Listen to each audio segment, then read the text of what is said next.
Let's see if anybody comes. Um,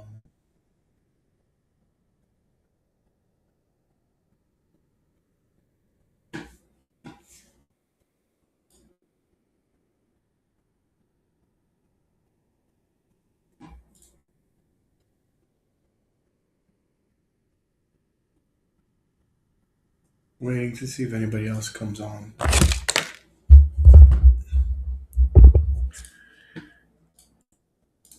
All right.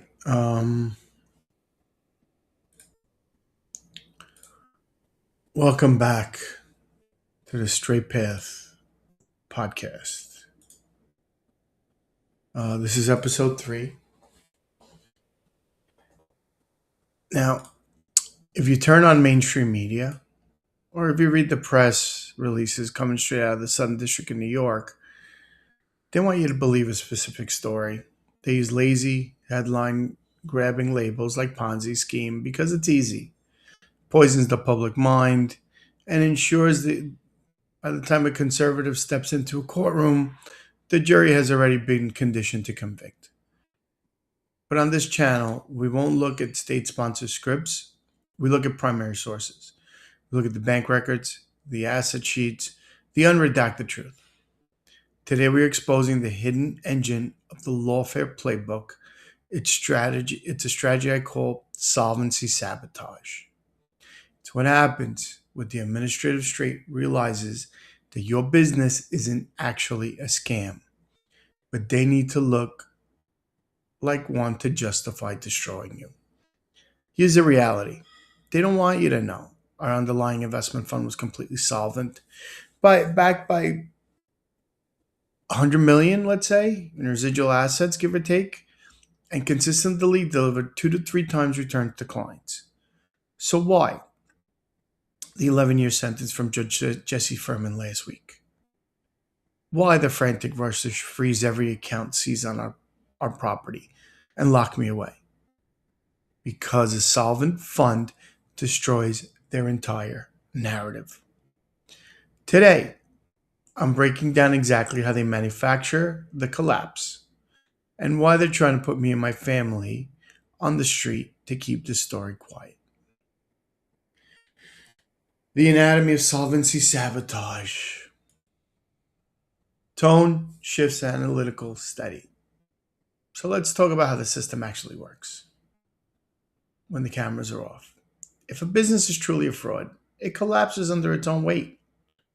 But what happens when a private venture fund is fully operational, capital solvent, and holding massive residual assets? It becomes a target. The prosecutors in the SDNY didn't come in to protect investors. They came in to execute a liquidation strategy. Think about the math. If you immediately freeze a firm's operational accounts, bar the leadership from managing the assets, cut off all communications, what happens to the fund?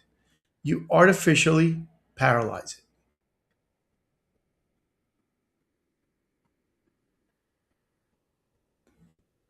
The state deliberately forces a standstill, creates the very operational collapse they claimed they were trying to prevent, and then points at the wreckage they created and says, "See, we told you it was a fraud." It's a perfectly rigged cycle. They liquidate the assets, spend millions on receivership and state appointed attorneys and ensure 2 things happen simultaneously. First, they make it impossible for the business to continue satisfying clients. Second, they completely strip the defendant of financial resources needed to mount a sustained, high level constitutional defense. They don't want a fair fight in court. They want to bankrupt you, silence you, and force a signed compliance confession to a script they wrote.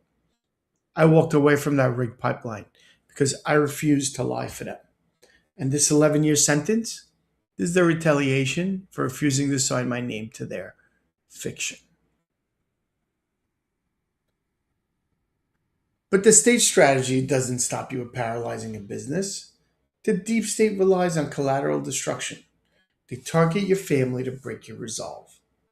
Right now, as I speak to you, the immediate crisis isn't the legal battle.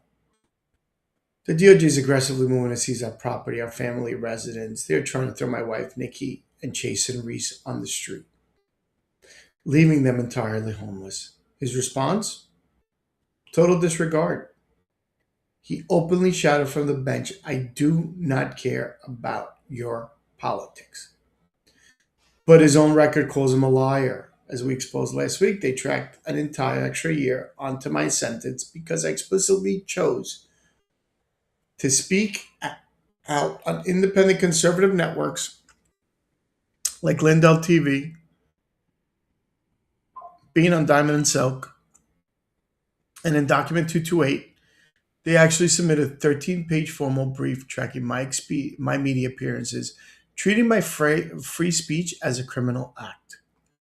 Now let's look at how far they went during the investigation.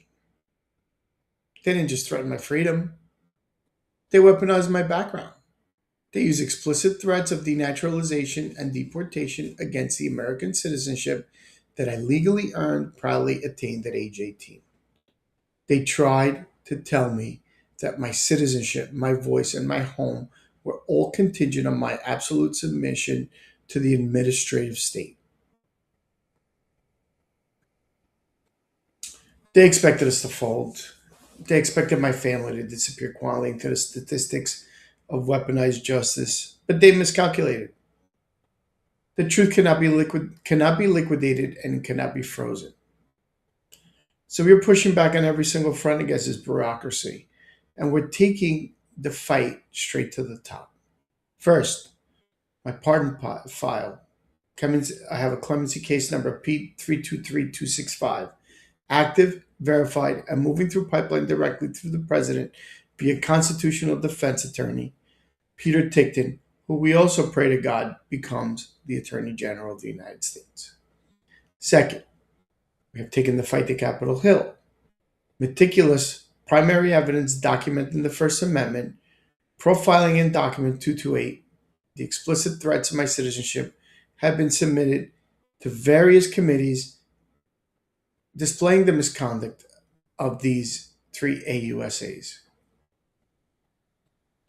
Third, we're actively filing an emergency filing with the claims of the weaponization fund to secure immediate shelter protection for my wife and kids against the DOJ's asset seizure overreach. They wanted to make an example out of me to scare every conservative businessman who dares to speak out against the system. Instead, we're giving them a front row seat and total exposure. This fight isn't about me anymore. It's about president. And if they can't rewrite financial metrics to manufacture crime, weaponize the First Amendment to extend prison sentences and throw an RNC life member's children into the street in Florida, they could do it to any entrepreneur, any investor, and any patriot in this country. The numbers do not lie. The asset sheets remain clear, and if you see the unredacted court files, the solvency metrics, and the full extent of Document 228 for yourself, you can see all these evidences yourself, which are available for the public on Pacer and wherever else it would be. Make sure you hit that Rumble follow button. Share this video on X, Truth Social, Facebook. Subscribe to our Substack. Get the unredacted truth delivered straight to your inbox. We will not be silenced. We will not back down. And I will protect my family at any means necessary. Thank you for watching. I'll see you on the next episode. And may God bless you. God bless President Donald J. Trump and the fight he's fighting for.